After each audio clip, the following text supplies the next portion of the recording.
آج ذرا سی دیر سے اٹھنے پر قیامت ٹوٹ پڑی۔ آپ تو شکایت لے کر میرے میکے پہنچے۔ ماں باپ مارے تو سمجھ میں آتا ہے، مگر شوہر سے ایسے الفاظ کی امید کوئی عورت نہیں رکھتی ہوگی۔ سلمہ نے اپنے شوہر عرفان سے کہا، کیا عورت کا شوہر کی زندگی میں بس ایک خادمہ جتنا کردار ہے؟ عرفان بولا، میں کیا غلط کہہ رہا ہوں؟ میں نے تمہارے میکے میں دیکھا ہے، جب تک تمہارے ابو دکان نہیں جاتے تھے، تمہاری ماں ان کے آگے پیچھے لگی رہتی تھی، اور ایک تم ہو کہ گھر کے فضول کاموں میں اتنی مصروف ہو جاتی ہو کہ یہ بھی خیال نہیں رہتا کہ شوہر کے کپڑوں پر استری ہوئی ہے یا نہیں۔ کھانے کی جگہ اونچی آواز میں بات کر رہی ہو۔ سلمہ بولی، میں آپ سے سوری کیوں کہوں جب میری کوئی غلطی ہی نہیں؟ آپ نے میری ماں کو ابو کے آگے پیچھے گھومتے دیکھا، مگر یہ نہیں دیکھا کہ ان کی زندگی میں بیوی کی اہمیت کیا ہے اور مقام ہے۔ جہاں آپ مجھ سے اونچی آواز اور تمیز کے بغیر بات کرتے ہیں، آج تک میرے والد نے میری ماں کو تم نہیں کہا، ہمیشہ آپ کہہ کر بات کی۔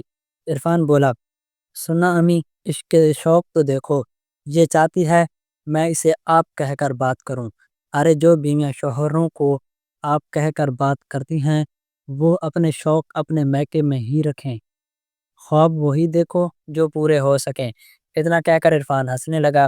سلمہ بولی، شوہر عزت وہاں نہیں مانگی جاتی جہاں لوگ خود عزت دیتے ہیں۔ عورت کوئی پرائی جوتی نہیں جسے آپ بار بار ٹھوکر ماریں اور وہ سر پر بٹھائے۔ کیا عورت کی جگہ شوہر کی زندگی میں صرف ایک خادمہ اور بچے پیدا کرنے کی مشین جیسی ہے؟ اگر آپ ایسا سمجھتے ہیں تو اپنی غلط فہمی دور کر لیں، کیونکہ میں نے تو آپ کی جاگیر ہوں اور کوئی مشین۔ سلمہ کی ساس عائشہ بیگم بولیں، ارے بہو، اتنا بھی غرور کیا؟ اگر ایک سوری کہنے سے بات ختم ہو سکتی ہے تو کہہ دو۔ سوری شوہروں کی تو مثالیں پروردگار سے دی جاتی ہیں، ساتھ کی جاتی ہے، اور ہو کہ تم طرح کی بات کر رہی ہو۔ سلمہ ہنس بولی، امی جان، اس وقت اس موضوع پر زیادہ کچھ کہنا نہیں چاہتی، مگر کیا آپ کے بیٹے کی زندگی میں میری پاس اتنی ہی اہمیت ہے جتنی میں سمجھتی ہوں؟ دیوی دیوتاؤں میں بھی پہلے دیویوں کا نام لے کر انہیں عزت دی جاتی ہے، تو کیا میرے گھر میں مجھے میرے کام کو اہمیت نہیں دی جا سکتی؟ یہ کہہ کر سلمہ اپنی بات کہہ کر چلی گئی۔ ادھر عرفان بولا، دیکھا امی، اس کے تیور شادی کو دوبارہ سال ہو گئے ہیں، اب اس سے گھر میں اپنی الگ جگہ بنانی ہے۔ اگر ایسا ہی ہے تو کمائے اور خود کھائے، آخر رہتی تو میرے ہی پیسوں پر ہے۔ عائشہ بیگم بولی، بیٹا، اب میں اس عمر میں تمہارے کپڑوں پر استری تو نہیں کر سکتی، تم خود ہی کر لیا کرو۔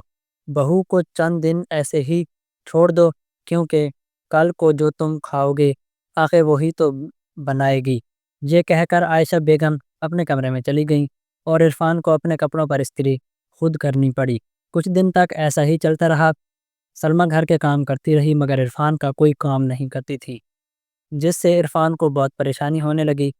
ایک دن عائشہ بیگم بولی، بہو، آخر کب تک ایسا چلے گا؟ سلمہ بولی، جب تک آپ کے بیٹے کو یہ احساس نہ ہو جائے کہ ان کی زندگی اور اس گھر میں میرا بھی کچھ مقام ہے، کم از کم تب تک تو ایسا ہی چلنے دیجیے۔ عائشہ بیگم حیرت سے سلمہ کو دیکھتی رہ گئیں۔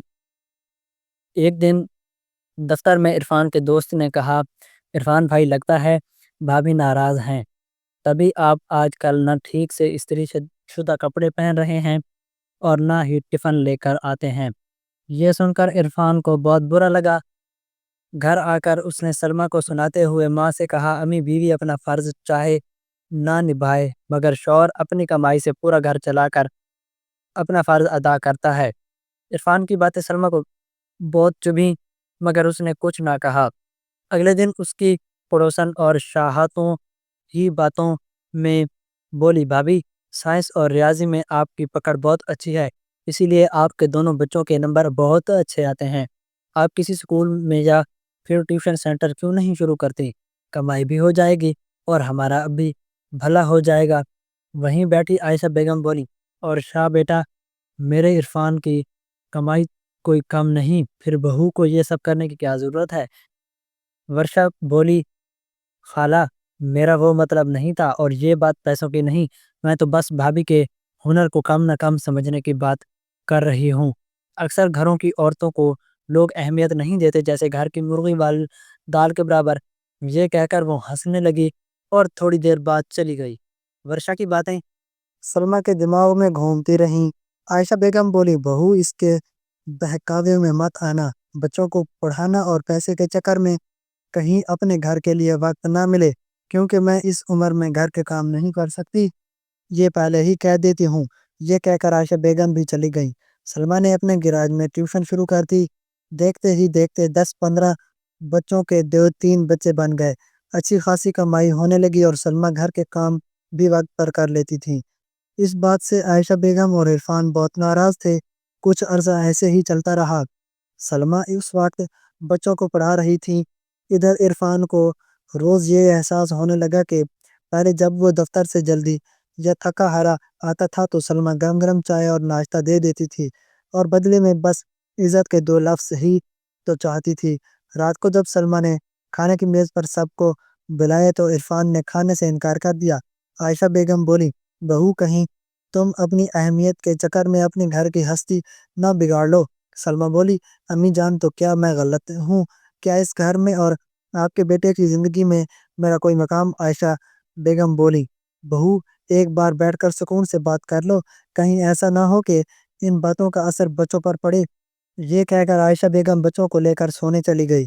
سلمیٰ کھانے کی پلیٹ لے کر کمرے میں گئی تو عرفان نے کھانے سے انکار کر دیا اور کہا، جب تمہاری زندگی میں میری کوئی اہمیت ہی نہیں اور میری کوئی جگہ ہی نہیں تو کھانا کھا کر کیا کروں گا؟ سلمیٰ بولی، میرے دل میں آپ کی کیا قدر ہے یہ میں لفظوں میں بیان نہیں کر سکتی۔ بس اس گھر میں اور آپ کی زندگی میں اپنی ایک پہچان بنانے کی کوشش کر رہی تھی، تاکہ کل کو آپ کے بچے مجھے زیادہ عزت دیں اور یہی کہیں کہ ہمارے والد کی زندگی میں ہماری ماں کی جتنی اہمیت تھی، کیا میں نے آپ سے زیادہ مانگ لیا؟ یہ کہہ کر سلمیٰ رونے لگی۔ عرفان نے سلمیٰ کا ہاتھ پکڑ لیا اور کہا، میں اپنے رویے کو بدلنے کی پوری کوشش کروں گا۔ اتنے دنوں میں مجھے سمجھ آ گیا کہ میری زندگی میں تمہاری کیا اہمیت ہے۔ اگر مرد زندگی کے گھر کی چھت ہے تو اس گھر کی بنیاد عورت ہوتی ہے۔ میں اپنی ساری غلطیوں کے لیے تم سے معافی مانگتا ہوں۔ سلمیٰ نے بھی بات ختم کر دی۔